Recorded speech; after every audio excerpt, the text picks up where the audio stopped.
Good afternoon, everybody, and welcome to the final In the Dark World webinar series. Today's webinar is presented by Jeremy Waite around dark Martech. So please remember that presentation materials are available in the resource section if you would like to download the presentation. And please do questions that you have in the Q&A section, and hopefully we'll have some time for some questions after. So without any delay, I'll hand over to Jeremy. Hey everybody, good morning, good afternoon, wherever you are. Thanks for everyone taking the time. This busy afternoon, it's 2 o'clock in London, looking over the Thames from IBM's South Bank office. There's going to be a bunch of people listening later as well, so we appreciate you taking the time to listen to us today. We've got about an hour together. We're going to try and aim for about 50 minutes, as we usually do, with lots of questions. Really encourage you to ping some questions over, because this is quite a heavy one.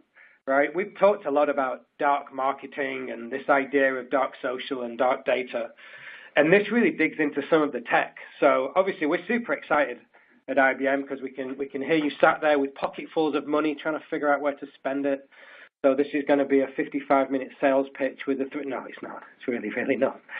We want to try and dig into the biggest problems that people have with technology and why.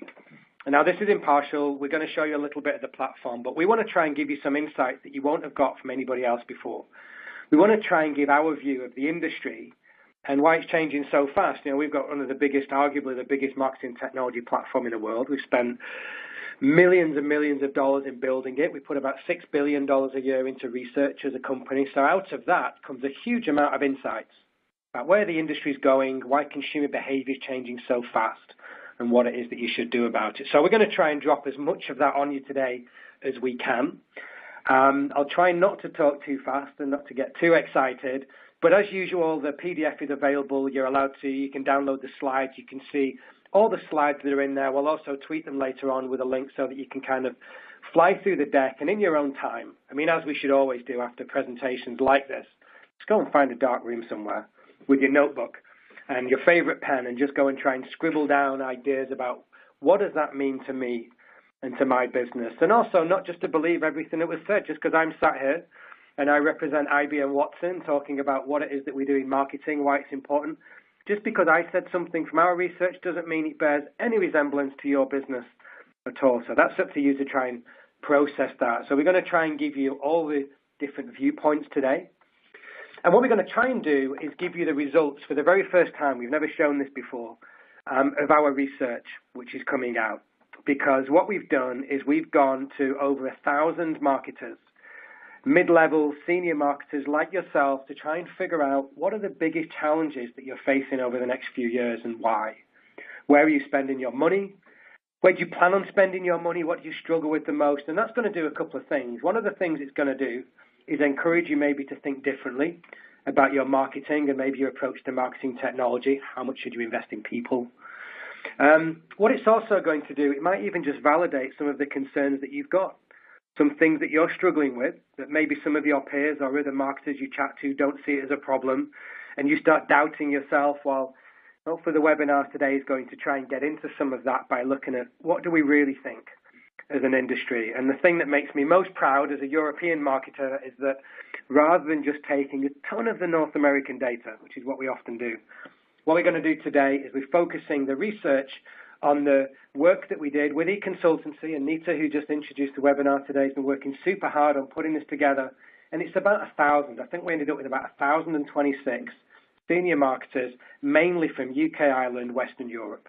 There was a little bit in APAC, a little bit in North America. So we're going to talk about what the impact of that is today and what it means for you, so that you're not relying on data that you heard at conference last year, the year before. This is absolutely up to the minute, brand new research. We've not even published the paper yet. So it's super, super exciting. So like we said, this is the third in this series of the dark marketing reports. We've gone through dark social.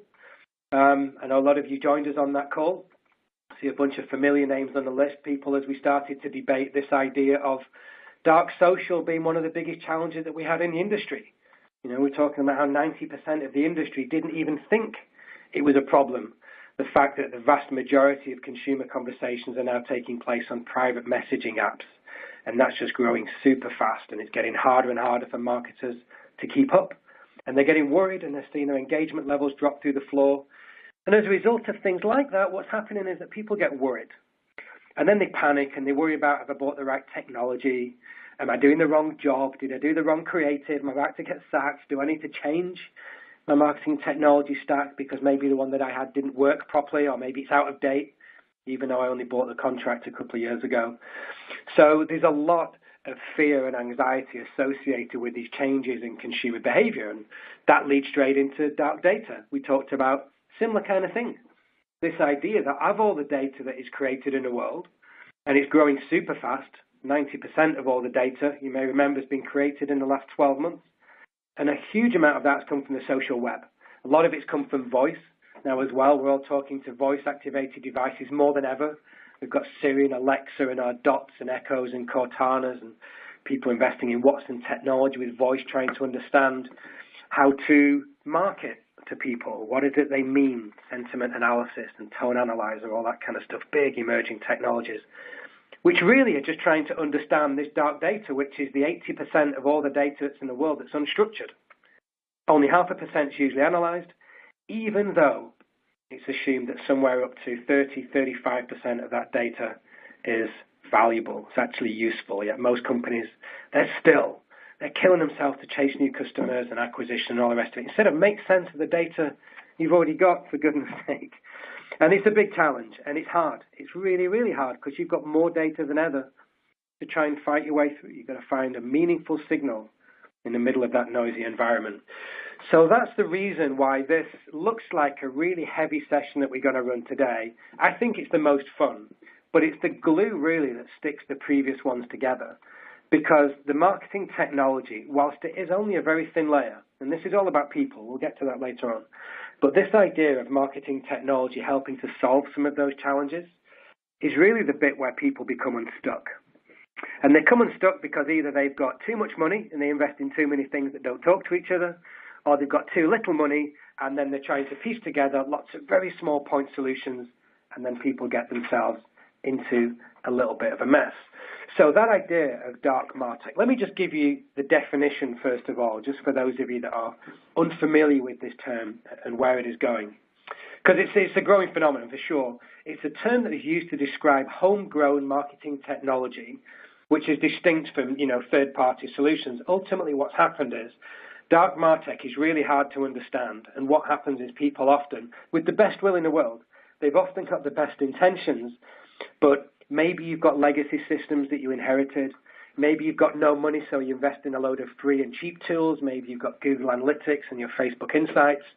Maybe people have looked at Hootsuite and Brandwatch or Sysomos and Crimson Hexagon over the years. You've looked at your content distribution. And what happens is you end up with lots and lots of technologies that don't talk to each other. Now, whether A, you either inherited them, or B, you tried to build your own marketing cloud on your own, what ultimately has happened is you have this area of dark Martech where you don't have a single view of a customer, even though that's what you was chasing.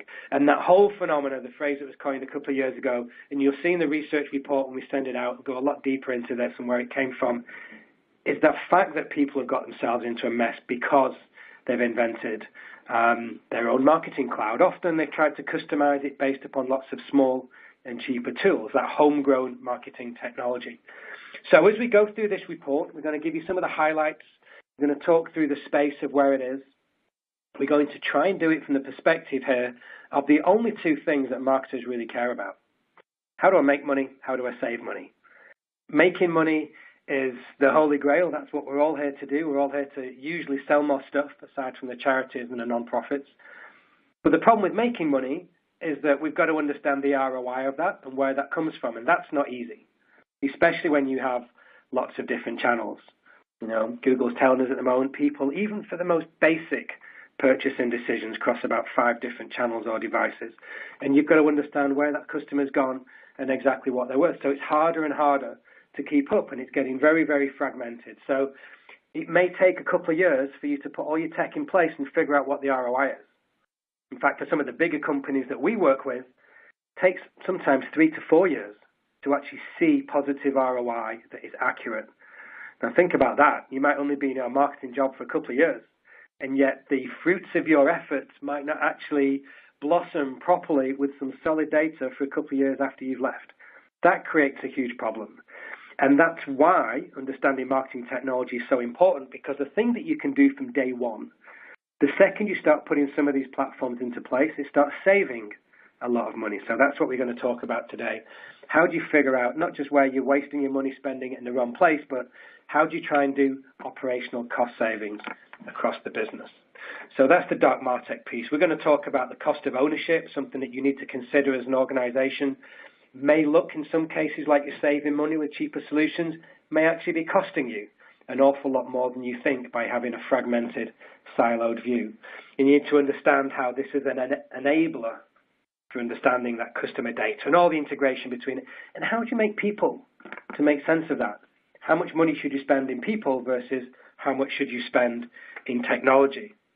One of the big stats that we found, 2/3, 64% of companies believe they don't have the skills or talent to make the most use of marketing technology. So it's a big problem. It's a big problem that everybody is facing at the moment. So we'll get into all of that in just a second. I'm going to flick through a couple of slides about the landscape at the moment. Then I'd really like to tell you a story about steak and peas. Let me tell you where that is going in just a second, because I think it will bring to life why we have this huge problem across marketing. So if you think about where we came from, obviously you've got the slide on your screen here. Some of you are going to be working away with this in the background. Some of you are going to be looking at the slides. Feel free to screenshot them. Like I said, you've got them all in the PDF. But we can't mention Martech without, paying tribute to the king of Martech himself, Scott Brinker, at Chief Martech on Twitter, doing some great stuff over at HubSpot at the moment. And he's the guy that built these slides, right? The ones that we see at conferences 1,000 times. In fact, the only reason I changed this slide to black is because I'm bored to death of seeing it in white, because we talk about it a lot. It's the 2017 version of Scott Brinker's Chief Marketing Technology Landscape. He calls it the Martech 5000 this year, and that's because there's now 5,381 different marketing technology logos on that slide. Now, you've probably heard that 100 times before. Lots of people that stand up talking about that stuff say exactly the same thing. What they may not dig into as much is that of those logos, there's about 4,891 that are unique. That's individual companies, because obviously companies like IBM, like Salesforce or Adobe, for example, are going to appear in multiple different categories and segments. Now, what's interesting when you look at all of those technologies together, about 2,000 of them are startups, and half of those have got less than 3 staff. And that really starts to paint this picture about why we've got such a huge problem across marketing technology, because people are investing in tech that it looks great. The website looks like it can solve all of my problems. The demo that I saw that may be a little bit smoke and mirrors, proof of concept, doesn't quite do all the things that they promised. And it's often smaller companies that are trying to just punch above their weight. Now, we're going to debate this in a second about that value of multiple technologies versus a single view of a platform. But if I can just fly through these next 5 slides quickly, because when you think about AI, and we've mentioned this a bunch on the previous webinars, AI is in this place at the moment where there's about 100 companies that are doing some important stuff in small siloed bits of the marketing landscape within certain industries. And you can see a bunch of them on the slide at the moment. So that's 2016, 2017. Now, if you think back to where Scott Brinker's landscape first came from, where maybe some of you on the line first got into marketing technology, maybe 6 years ago, and you started trying to figure out which ones to piece together to solve your email problems. Maybe you was looking at Exact Target and Silver Pop and Responses. There was about 140 different logos on that slide. And it became such a big deal that Scott Brinker decided to build that slide out over the next few years and start adding the new technologies to it. There was 350 roughly in 2012. Takes a year off. 2014 is now 947. 2015 is 1,876. Last year, 3,876. And now we find ourselves in this ridiculous place where there's over 5,000 of them. And it's our jobs as marketers to try and make sense of all of that stuff. That's why dark Martech is such a big problem. Because what's happening is you're cherry picking the right solution in each category to try and create your perfect marketing cloud. Because, of course, common wisdom would tell you there's no one-size-fits-all solution. I'm not going to try and make out that there is today. Of course, we'd love you to invest in IBM technology, but the best solution is going to be a combination of different technologies. The key is how do you piece those things together. So just before I tell you my steak and peas story, think back to AI, which Gartner and Forrester and IDC and all the big analysts at the moment are saying it's the most important technology, most likely to disrupt and empower brands over the next 5 years. And AI at the moment looks like the very beginning of Scott Brinker's slide, just 100. But within a few years' time, that's going to get completely out of hand. It's going to go absolutely crazy. So that's the thing, friends, that's the advice I would give to you today. Even if you think that maybe you need to fix some more fundamental things across sales, service, and marketing, fix your customer data and understand that single view, customer lifetime value, make sure that you're building AI into your strategy at some point and at least talking about it across the business. Because there's going to be a window, and it's not very big. And actually investing in AI isn't even that expensive. We'll look at that a little bit later on. But make sure that there's some type of foundation around AI that's going to help you scale as you go forward in your own career and as your business ultimately grows. Because when we try and piece all of this stuff together, we have this Watson platform that is, at the moment anyway, probably for about the next 15 months, we'll see where the industry goes, we have the only production-ready AI in the world at the moment for enterprise. And we live in the middle of that, customer engagement. We'll look at what that means in a second. But the idea is, how do we take all of that customer data from every single channel? And if I've got 50 million customers, if I've got 5,000 customers, I need to, in real time, within seconds. I mean, even though Twitter's taking a bit of a hit at the moment, and it's not the same platform it was a few years ago, the half-life of a tweet is still about 5 minutes. You've got people responding to tweets within 10, 15, 20 minutes, half an hour, end of the day. It's too long. Engagement's gone. You need technology to help you do that in real time and trigger that alert and give you that click that can help you create some kind of an event in real time. Also, predict a crisis. So that's the single slide of our platform of how we're looking at this stuff. So now, before I get into the research, let me talk to you about steak and peas. As I was thinking about this, and this is the executive summary, this is the forward to the IBM Watson marketing report for Dark Martech, which we're just about to release. As I was thinking about all of these problems and how to try and put them together, trying to think of the best advice that I could give people, but also, why did we get ourselves into such a mess when we felt like we were focusing on the right things? And we had the best will in the world to try and optimize all of our campaigns. And it led me, and unfortunately, we don't have the rights to the Team Sky images, but I'm going to talk to you a little bit about cycling. Now, you may be familiar with Sir Dave Brailsford. I'm a huge cycling fan. Team Sky was invented in 2010. Dave Brailsford was performance director of the Olympics for Team GB cycling. And he took them from like 70, 75 years of never winning a medal, and all of a sudden, you've got the biggest haul of medals of all time, and now you've got the best performing team in the world. That was all built upon this idea that Sir Dave invented of marginal gains. Now, if you've been at business conferences a lot, you'll be familiar with that term. You may be sick to death of hearing it. But it was the idea of incremental returns. Think about it. Very, very small improvements across lots of the business. When you add them all together, ultimately, you break down those silos and you see huge improvements. Yet actually, in those very, very small areas, they look tiny. And that's exactly what he did. So when Sir Dave Brailsford took over Team Sky, that was founded in 2010, and then they wanted to go out to win the Tour de France, and they had this idea of within 5 years, we're going to win a Tour. Never been done before when they tried to build out a brand new team. And he said, we're going to build it on this idea of marginal gains. And they got the best technologists. They got the best scientists. They got the best performance athletes, and they got the best performance coaches. And the idea of these incremental returns, these marginal gains across the business, was everything from millimeters on the saddle to how do we make sure that every hotel is steam cleaned before we go into it. Every athlete is allowed to take his own mattress. You take over the kitchen, you industrially clean that. You're not allowed to have the hotel chefs. Team Sky bring in their own nutritionists and their own chefs. And across everything, to the time that they sleep, to the way that they recover, to the way that they take their water, everything with this thought that if you have these tiny, tiny, tiny little improvements, that's going to add up to a big enough improvement to win the Tour de France. Now, it makes perfect sense because when you think about it, the Tour de France is 21 stages. It's one of the most arduous races in the world. It's about 2,200 miles, and it lasts about 3 weeks. And it's just this insane amount of endurance that people need to win this race. And it's, it's a fantastic race to watch if you've got the patience to do it. It takes the winner about 86 hours to win. Now, if you look at Froome, who won this year, and Iran, who came second place, even though it was 86 hours long, second place was only 54 seconds behind. So that idea of a 0.0% improvement in lots of areas, when you add them up over 86 hours, that's all you need, just a couple of seconds to win. Now, the reason I tell you that story is because it looks like that's the right thing to do, and approaching marketing technology in the same way is the way that most marketers approach it as well. They look at all those point solutions, and I want the email solution that's just a tiny bit better than everybody else. I want the social media dashboard. I prefer the red button instead of the green button. I like the way the visualization works on this one.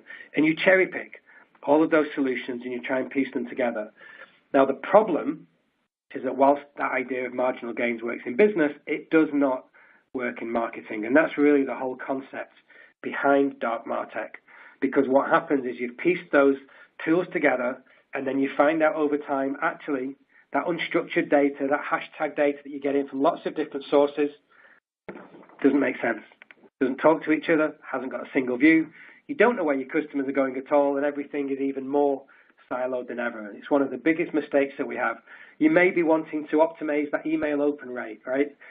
Improve the brand health just a tiny little bit, social engagement, customer service resolutions, drop some of those times, cost per resolution, bring that down with automated bots or whatever. Now, the idea of improving that across tiny areas, whilst that is noble, if you don't have that on a solid platform that joins all of that together completely seamlessly, people get themselves into a mess. And often, even though it looks like your engagement is down, you might think it's dark social, it could be something entirely different altogether. You may be running out looking for your AR or VR strategy, or what's my next Snapchat strategy, or whatever. But actually, you've got more fundamental issues with customer service that would be much better spent focusing on those instead. You just don't know because you haven't got a single platform. And that was really, if there's one takeaway from this report, it was really just the idea of consolidating everything down and trying to bring it all together. So let me talk you through a little bit of the research, and I'll show you some of the numbers. We're not going to dig into all the charts because it'll be too heavy. I'll bore you to death. You can see them afterwards and see the context for them. But we went out and we wanted to ask senior marketers, is this true? What is it that you're struggling with the most? Because obviously at IBM, we've got a bias, right? Whilst we are doing a lot of independent research, we need to sell software technology. We'd love you to buy ours. We believe it's the best in the market at the moment. But we were really keen to make sure that the independent research that we want to show people is not biased by IBM's opinions. So that's why we went out and worked with eConsultancy, who have done some fantastic work on this in going out to the market with people with no bias, no agenda at all. So hopefully that makes sense. Let's have a look at a couple of the charts, and then I'm going to try and intersperse them with just a point of view to try and bring that to life a little bit. So the first one that we're looking at here is leaders versus the mainstream. You can see the color codes on your screen. You can see purple is the leaders, and then the mainstream, which is the vast majority of maybe small risk-averse companies. The mainstream ones are often in grey. So the leaders are the ones that you want to aim towards, but often grey is where most of us actually live. And the first thing that we asked people was, once we got into kind of tech, do you understand where it is, about Martech, where is it going, was how much visibility do you have personally over all the marketing technology in your organization? Now, these are difficult questions to ask because people have got a bias. You don't want to understand that, you don't want to tell people that you don't know what's going on at all because it feels like, I'm out of touch and I'm not doing my job properly at all. And what we found out here, you can see strong visibility, 50% for the leaders. We found almost a quarter of leaders have structured their marketing mostly around some type of integrated marketing. And they've got a view, whether it's the right view or not remains to be seen, but they've got a view of what they should have across their organization. Now, that begs the question, first of all, as to what type of view should you have and why do you think yours is the best view? Because we're going to be looking at this in a very different way. Now, you may be sat there as a head of CRM. We've got some email managers on the phone. We've got some CMOs and heads of department marketing directors. You're all going to have different KPIs, now different objectives for your marketing, and you're going to have a different agenda as to what it is you need to do. Now, we get business intelligence people in the room. They've got a different agenda. The customer service team, completely different again. Once we start looking at supply chain, legal, operations, HR, Everyone's got a different agenda. So I just wanted to point out a really great piece of evidence. This is some really good thinking about why there can't be one size fits all, but also to put your mind at rest that even some of the biggest companies in the world still act as if there is a one size fits all solution.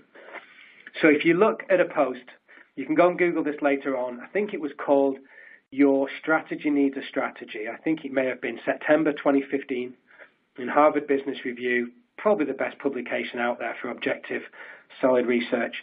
And it just drew these two axes. You're looking at to what extent can you predict what your industry is going to do, and to what extent are you able to change that? Now, what I'm talking about is that you're building marketing technology. You're trying to find a platform or a suite of products to build them into a platform or a marketing cloud to solve a specific challenge. That challenge is going to be given to you maybe based upon a brief or a strategy that your boss or your boss's boss has given you. Now, what actually happens is that there's normally a classical strategy, as Harvard calls it. What a classical strategy means is, exactly what you'd expect. This is a classic way we've done business for years. You have your annual review. You have the beginning of the year. We all decide what we're going to do. We stick to it. Our KPIs are in place. We monitor it throughout the year. Maybe we have quarterly business reviews, but for the most part, the strategy doesn't change. Your industry is predictable and you can't change it. 80% of people live in there. 80% of people, I would argue, buy technology to try and solve the problems for an issue that may happen at the beginning of the year, but as consumer behavior changes super fast, it won't necessarily be addressing them by the end of the year. So what this post points out is that there's actually 4 separate strategies. And as you zoom into that screen there, you can see where different industries live. Because if you're in construction and engineering, for example, if you're in B2B, healthcare technology, you should have a shaping strategy. It should be agile. You might need 30-day rolling plans. Your industry is unpredictable, but you can't change it. What about if it's visionary? What about food products? I've been downstairs today speaking to the leadership team of one of the biggest CPGs in the world. They're trying to figure out how to keep up. We're looking at 7-day cycles. We're looking at campaigns that are only lasting maybe 10 days or a month. You've got an industry that is predictable, but you can change it. But what you need is a technology that helps surface all of that data in real time to show you exactly what it is. So I guess the first question on the phone is to understand where your business sits on that chart, and maybe even where your part of the business sits, because someone else's across your organization may be somewhere completely differently. It's really good to think about. And that article, Your Strategy Needs a Strategy, it's a great piece just to go and dig into afterwards and try and make sense of it. So that takes us to our next chart. Figure 4. Visibility over marketing technology present in the organization by type of tech setup. Now, really what we're looking at here, figure 4 shows the impact that the type of technology setup has on the visibility. So this is the respondents looking at marketing technology within their organization, underscoring the lack of control that CMOs and other marketers have over Martech, because they're dealing with fragmented, sometimes DIY solutions, like we said before, piecemeal. You've homemade those marketing clouds. Good intentions, but they've not entirely worked. So what we found is that some 88% of those companies have predominantly gone for a single provider. That single provider approach gives them strong visibility over the technology compared to 57% who have got this very fragmented approach to Martech. So that was this idea of, how successful may you be with a single view versus, having this idea of something being very, very optimized. In fact, I've got a ridiculous anecdote that just sprung into my head that I didn't plan on talking about. But this was like, I was chatting to a golf trainer years ago. I worked with Nike Golf, and he was talking about the majority of golfers. And he talks about the big bags that they have with all the clubs, and you've got your gap wedges and everything else. And the average person doesn't know how to use each one properly. But yet you think you've got the perfect club for every perfect shot, and you piece them together in your bag, and that should come together to help you win the match, because obviously some holes are a lot longer than others. His advice to me, and this was one of the top coaches from Nike Golf back when they were involved in the early days when Tiger Woods was doing some good stuff, and he said actually the majority of amateur golfers could go around an entire course with just a 7-iron. Just a 7-iron, and if you learn to use that well enough, that single view approach, it's probably going to make you better than the vast majority of other people out there. Feels wrong. Doesn't feel like that's the right thing to do. That feels like a stupid strategy. But actually, simplifying all that complexity and breaking it down is often entirely the right thing to do. So let me just fly through the next handful of charts. You can, like I said, you can look at them afterwards. We're just after 2:30. We've got about 20 minutes, 22 minutes left on this. We're looking at figure 5 is showing you how do you rate your company's ability to get the full value out of its marketing technology. So while many companies prefer to use, multi-source technology stacks based upon an array of all sorts of different point solutions, the data from our survey is suggesting that the single vendor approach affords the greatest visibility to marketers, which that sounds obvious, of course. But more importantly, the most value, as we'll see in the next section of the report, just over 2/3, so it's about 69% of leaders say that they get excellent or good value. So that leaves 31% of even, the outperforming group of companies are describing the value conferred by Martech as poor or very poor. This is figure 5 on the chart here. What that's going to tell you, those perceived returns from Martech can be terrible. Sometimes you think you're doing the right thing, but it's looking like it's incredibly messed up. So the majority of companies, 53%, describe the value of Martech as poor or very poor when they've got that fragmented approach. It's a huge problem. Of course, this makes sense to us with our guts. It makes sense as I'm even talking to you right now, but it's good to have that data just to back it up, because you'll go to a lot of conferences and people tell you it's still the right thing to do. Now, if you listen to a lot of the people saying that, it might be startups, it might be people with no money, it might be people doing bad technology, or they haven't figured out ROI properly, so they haven't been given a budget by their bosses and their boss's boss, and they're forced to try and make sense of these very cheap solutions. And they'll say, but of course this is the right thing to do because we cherry pick for those marginal gains. Now, I advocate that is absolutely not the case at all. So we'll look at that in a little bit more detail in just a second. So ability to get full value out of marketing technology by tech startup. We can see there, we're looking at the people that have got a fragmented approach right through to, we structure our marketing mostly around an integrated cloud from a single provider. So the people that have got that excellent ability, about 40%, the people with good, 40%, 80%, we see have got that approach that's roughly around an integrated view of a single marketing cloud. But yet, think back to that marketing technology slide, 5,100 plus logos. And I'm sure some of you on the line right now are thinking, damn, I've got 63 of those trying to talk to each other. And no wonder I'm getting myself into such a mess. So figure 7 is going to talk you through the companies agreeing or disagreeing with some of these tech statements. We're going to go through the proportion of companies that are trying to leverage all that customer data by the type of Martech. And don't forget, you're available to have these slides in the PDF.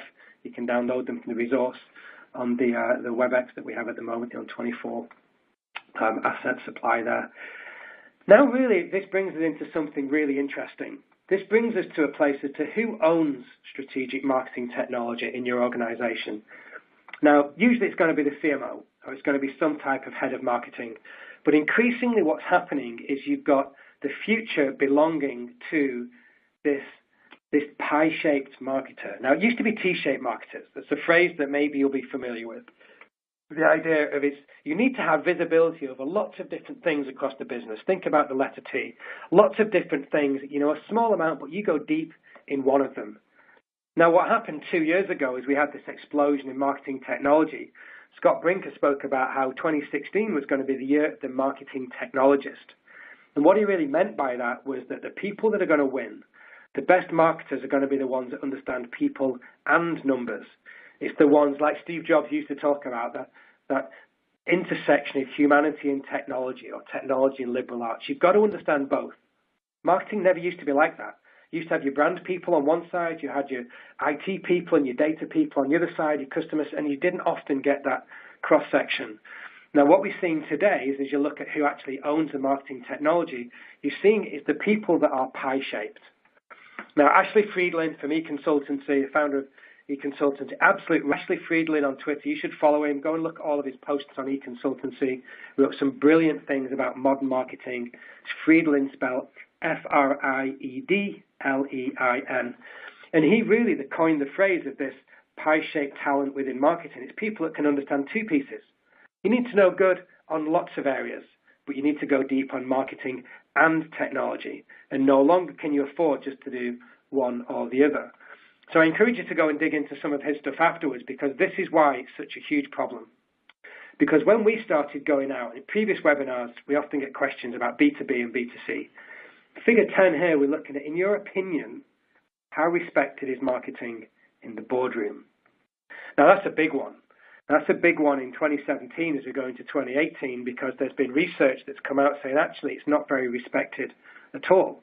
Now, this is where you need to look objectively at some of the research, because what we're seeing here, very respected. Of course, I'm going out to senior marketers. I'm asking, are you respected? Nobody wants to think that they're not. But yet they've got this fragmented view, and they're seeing that if I don't have a solid platform with my data, I'm getting myself into a mess. I don't understand single view. I don't know what my customers are going to go to next. So, okay, you're in a mess. You're not entirely sure why. You've got technology that doesn't speak to each other. You haven't got a single view of a customer. You don't know lifetime value. But yet you think you are very respected, or somewhat respected. Well, of course you do. You want to think like that.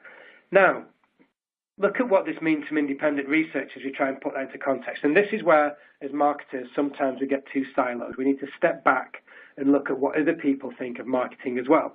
We've got to, because we're in the boardroom fighting for budgets to invest in some of this marketing technology, and often we get ourselves into that mess because we can't give a compelling enough argument to people that are not marketers.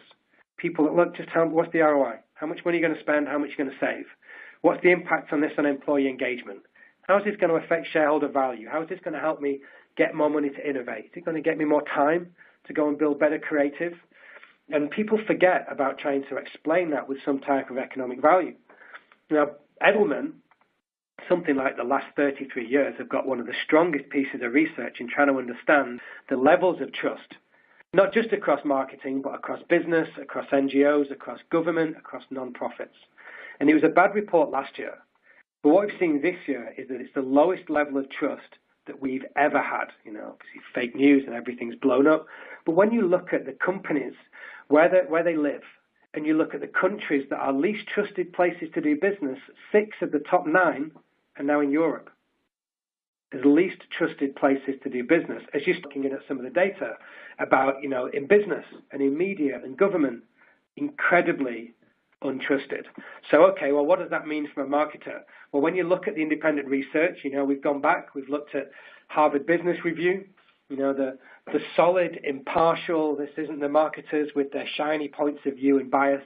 This is looking at why are CMOs now the least trusted function in the boardroom? Why do senior marketers not have that respect? And one of the reasons is that they leave their jobs too quickly, or they get promoted because they're incredibly good. The ROI may show, like we showed before, 3 or 4 years to come into fruition. Average digital transformation, when you're looking at lots of channels, takes maybe 3 or 4 years, and it may be a 15% success rate. And often it falls over because people haven't seen it through with enough stakeholders bought in. It's why it's super important to get people who are not in marketing aligned to your marketing strategy. Now, that idea of 15% success rate is scary, because that's only a couple of percent higher than just gambling in a casino. And what this article is saying, it's called The Trouble with CMOs, or Why CMOs Never Last, from Harvard Business, is it's showing the key root of the problem with marketers as to why they are not trusted. 80% of CEOs apparently no longer trust their senior marketing team. And one of the reasons, this is the takeaway chart. This is one of the charts that you should screen grab and go and look at. If you're a CMO, if you want to be a CMO in the next couple of years, this is the killer chart, because just like the strategy, there's no one-size-fits-all solution. There's just not. And yet we talk to CMOs as if they've all got the same thing. Actually, you've got 3 completely different types of CMOs with different types of agendas. And it's super important to understand which one's which. And it's also important to understand, once you know which one is which type of strategy should you have, and then based upon that, what type of marketing technology should you invest in. And it's a slightly different way of thinking about stuff that a lot of marketers just don't.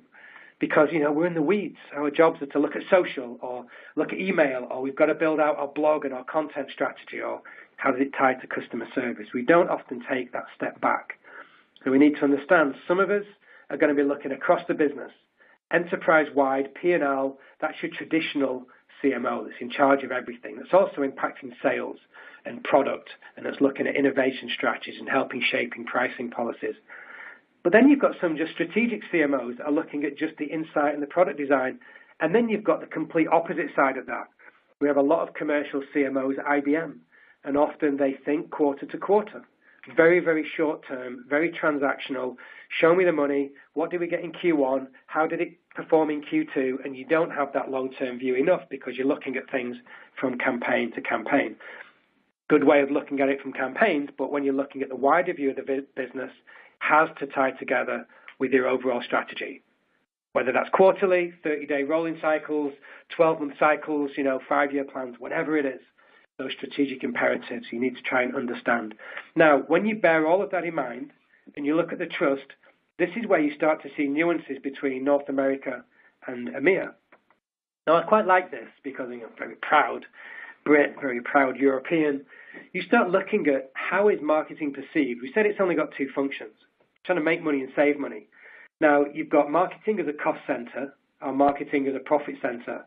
And what we're actually seeing here is that in Europe, marketers, more than North America, is looking at marketing as a profit center. It's going to make more money and improve the customer experience to show some type of economic value, much more than North America. We've got to be careful that we take too much North American data and apply it to Europe. But still, the overall arching headline from this chart is that still the vast majority people look at marketing as a cost. And it shouldn't be. It shouldn't be looked at as a cost, and I think that's because we don't do our jobs properly enough. Now, what can we do to fix that as we go into the last sort of 7 or 8 minutes as we start trying to wrap this up? Well, one of the things that we need to do is make sure that we invest in the right things. And that, my friends, is people. People, the best companies that we work with, best companies we work with at IBM, whether it's a tiny startup on a limited budget, whether you're looking at a few hundred or a few £1,000s to invest in something, whether you're just looking at an email platform, you're looking at maybe Watson campaign automation, the old Silverpot platform. You're looking at just getting your emails to work and manage those campaigns. Doesn't matter how small it is or whether it's enterprise. We're seeing the most successful companies spend 7 times more in people than they do on technology. For every $1 you spend in tech, it should be about $7 in people, or pounds, or euros, or yen, or rupees, whatever it is that we want to look at. And that's the bit that we miss. We invest in all their technologies. Now, Watson is incredible, and it's going to solve a whole host of different problems. Of course it is.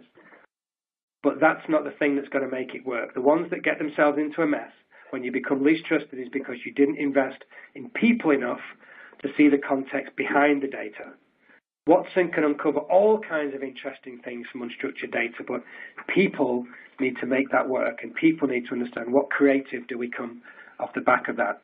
So as you get through the report, I encourage you to look at these 2 slides. Figure 12 is very interesting. It's about the people who don't have the skills or talents required to make the most of their marketing technology. It digs into that a lot. It's about how people make emotional decisions concerning the direction of their company instead of basing it on the data, and where does that sit. But the main one I'd encourage you to look at, and this is really the key takeaway as we send out this report to you, the slide that says 5 key steps to better Martech.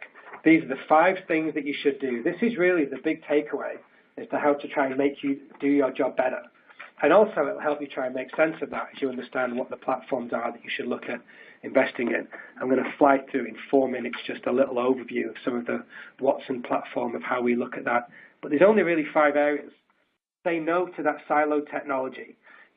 Understand that there's a platform that lots of other things can plug into, but it has to be a solid, data-driven, trusted platform that not only will allow you to scale, but it's going to help you cope with GDPR, data breaches, security, IT issues, all that kind of stuff. That cost of ownership, even though you're looking at maybe investing in lots of small solutions, or it may be, it's going to be tens of thousands or hundreds of thousands for that particular stack versus the 1.2 million you may have thought of investing somewhere else. Looks like you're making cost savings over the long term. That cost of ownership when you've got to buy yourself out of a contract in 18 months and you've got the data that doesn't talk to each other and you've lost your job and no single view, that cost of ownership is often infinitely higher. That's really the root of dark Martech. It's why it's dark, because it's people trying to undo contracts that they bought themselves into. So single view of a customer, marketing is a profit center, not a cost center, and like we said, 7-to-1, invest in people and not agencies. So what does that mean from a single view? Here's where we're going to fly through this a little bit, because the scary And this is the really scary slide. If anyone's multitasking, looking at other things as you're listening to this report, just flick onto your screen for 1 second and just have a look at this chaos. Because I built this by hand.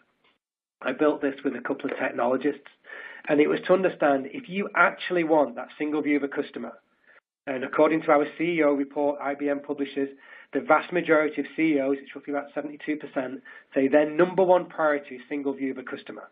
If you want to get that single view of a customer and you want to use marketing technology to help you do that, this on the screen is what you've got to build, which is a nightmare. This is why there's very, very few, there's really less than 5 big marketing technology companies in the world. Looks like there's over 5,100, but really there's only 5. IBM does things completely different to some of the other bigger marketing clouds out there because we base everything on AI. We have Watson powering some of those decisions. Some focus on CRM, some focus on predictive analytics. Some are going to focus on maybe the transactional side or the content creation. But if you're trying to get that single view, this is what you've got to build. And this is why you need to go to a trusted platform and make sure you get the right price and haggle and get it right down to as low as it can possibly be, but you've got to be able to build all of that stuff on it. So when we simplify this down, and I worked with one of the guys that heads up our product management, our offering management team, Mark Simpson, wonderful guy that joined IBM last year, and we simplify this slide down to think, well, how do we look at this in Watson Marketing? If we're going to just post-it note some things on a wall, understand where my tech comes from and what I should be piecing together, this is really where you want to start from. You want to look at your supply chain. You want to look at those logistics and the operational, the order management, IoT, maybe connected products. Look at your marketing and look at your commerce. And how do you then start building up things on top of that? Because when you look at all of those data sets and you look at all of those KPIs that you're trying to bring together, in 2017, there's now close to 600 different marketing technologies with 600 KPIs that can track that success. And that's going to be coming from 500 million networks, blogs, forums, social media, your point of sale, IoT, maybe you're pulling in weather data to understand what people are going to do next. Maybe you're trying to predict crises, looking at local news, demographics, your own internal data. Maybe you're even introducing, your internal chat platforms. It could be a Yammer, it could be Salesforce chat, it could be Slack, could be all sorts of things to understand what your employees are saying as well. The key with a technology platform is to make sure that over time, as it builds up, it's capable of scaling up with all of these different sets that it plugs into it. So I'm not going to give you the hard sell. I just wanted to give you this view here as you start flicking through these slides. This is how we look at Watson customer engagement. It's made up of 3 pieces. You've got the marketing piece, which is understanding your customers of where they're going. It's understanding the commerce piece of how you try and sell more stuff. And then it's understanding those operational cost savings across the supply chain. That's really within Watson marketing and customer engagement, how we piece all of that together. So when you look at the webinar, you look at the slides afterwards, if you just want to have a look at the screenshots of what this technology looks like as you're thinking of demoing it, maybe getting some of our guys in to come and have a chat to you about how to piece this together, this is really what it looks like. It's beautiful. We've got this incredibly sexy UI. It's really easy to use. A lot of it's drag and drop. We help use voice technology to power where this is going to go. We've got UBX, this Universal Behavior Exchange, unique completely to IBM. It's one of the things that allows us to do things that no other company in the world can do. Why? Because we can hand on heart say any data set from anywhere in the world, no matter where it's come from, through the Universal Behavior Exchange, you can pull that into the IBM platform. Of course, you want to start small, right? Start small, think big, scale fast. But if you don't have something like that UBX, that Universal Behavior Exchange, to make sense of your data, everything else is going to fall over. So whoever you're thinking of going to, whoever's seducing you at the moment, whatever friends you've got, whatever you saw at conferences, just make sure that these are the type of questions you're asking. And then when you start thinking forward to where my business is going to be over the next year or two, start thinking about how you can predict where those sales are going to go. Not just, as you can see on the screen here, campaign automation, which may be our email solution. That's doing the stuff that a lot of other people can do. Adobe, Salesforce, Oracle, you've got your Marketos, and it's all sorts of people that can start looking at some of the different email technology. They all do a lot of the same thing.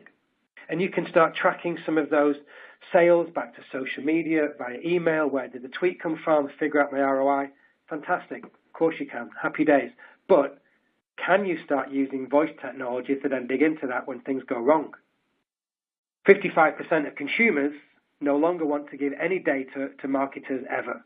So when they do give your data, and maybe that's an email address to try and serve them some compelling content on your email for your newsletter, you've got to make sure that you're super respectful of that and you give them exactly the right piece of content.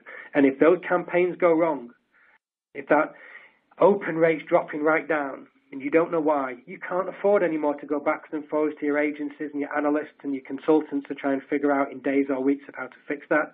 You need something in real time. So the little purple circle at the bottom that you're seeing there is when you can ask Watson, and you can just ask him in questions how to fix it. What was the subject line? What was the best performing subject line last year? If I change the subject line to this, what's the open rate going to be?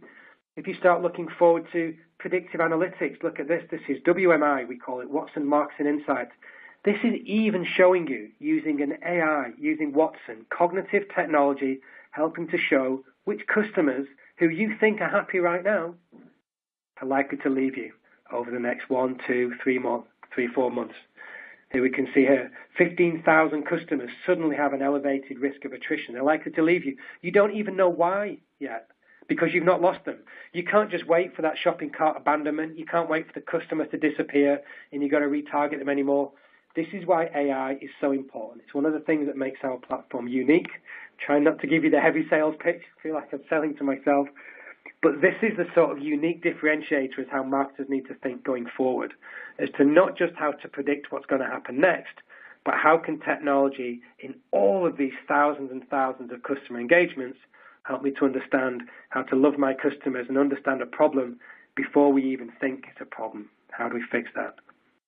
So in the last 3 slides, how do we understand why people bounce between different parts of the customer journeys? That's going to be key. There's going to be the links in the slides that we'll show you afterwards. You can dig into all of this afterwards. Highly encourage you, please, even if you're just thinking about this, maybe you think that you've not got enough money or maybe you've got some technology that's not quite matured yet, just get one of our guys on the phone just to give you a quick heads up. You know, we've got a great demo environment you can go and play with. We've got all sorts of different demo accounts that you can mess with. This isn't cost at all. It's a common misconception with IBM that it's expensive and enterprise only because we've got all this super sexy technology. Absolutely not the case at all. Some of the big customers we've got that love us the most are spending very, very small amounts of money with us and starting off with something just like email and understanding how to try and get that. So, technology that helps to piece it together, those are the key APIs, the application program interfaces.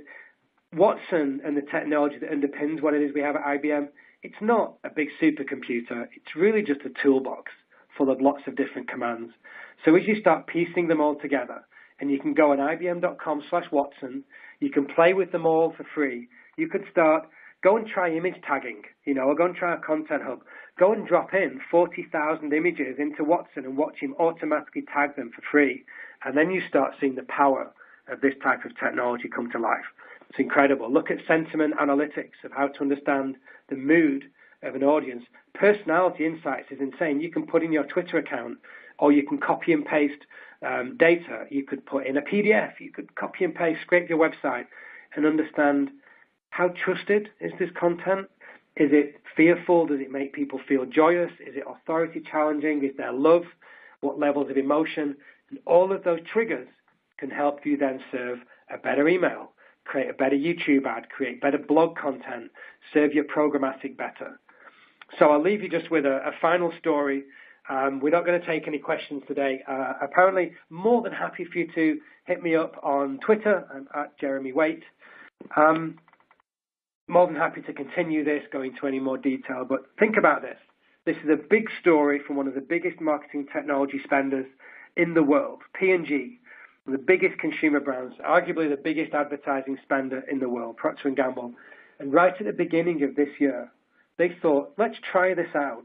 Let's have a look at the value of a single platform, this unified view, as opposed to lots of very, very small point solutions. This is insane, because what they did is they tried to take a benchmark of all the technologies being equal, and they tried to figure out, based upon all these assumptions and based upon spikes in the market and consumer behavior and events and stuff, if they take a benchmark before and after, what happens if we cut our ad spend? What happens if we spend a lot less on marketing technology? And that's what they did. So in Q2 this year, they dumped 100 million euros of their digital marketing spend. Now, this is a company that spends 7.7 billion. 100 million of that, that's a huge amount of money. And you can read about this story in the Financial Times. It was earlier this year. I think it was in August. It's called The Big Read. Just search Procter & Gamble. And what it showed was that 100 million cost savings showed no difference whatsoever in their bottom line. So what they're doing now is that they're on a cost-cutting exercise to reduce their digital marketing spend across programmatic and technology from 7.7 billion to cut it down to 5.5 billion. That's a saving of over 2 billion euros. And the reason for that is not just to cut costs, it's not really to cut out customers, it's because so much of the web now is fake. So much of those interactions are fake video views. That 3-second Facebook video clip that was maybe playing behind another tab that you didn't see, you think people have seen that video all the way through? They've got no idea what was on that video at all. Yet your metrics, your KPIs show great video engagement. So P&G is now cutting out all of that fake interaction, all the bots. Up to 70% of the web in some cases is a bot. So if they can cut out that, and they're using Watson to help do a whole bunch of stuff around that, you can help figuring out better strategy going forward. So thank you very much, friends. Have fun. Play with some of this stuff. You want to look to where the future is going. Look at where people are having the most fun. As Stephen B. Johnson said in his wonderful TED Talk, go and play with this stuff. Click on the demos. Go and build something wonderful. And never forget that whilst technology is nothing, what's really important is that we have faith in people, that they're good and they're smart. And if you give them the right tools, hopefully like you've seen today, you're going to be able to do something wonderful with them. Thank you very much for your time, everybody. Great. Thank you very much, Jeremy, for that session. It was really interesting, and I loved the steak and peas story. Thanks, everyone, for listening today. And please remember that you can download the slides, and also you will receive a link to listen to the recording if you'd like to again. Please do feel free to get in touch with us if you have any further questions, and we'd be more than happy to get back to you. Thanks, everyone. Have a good day.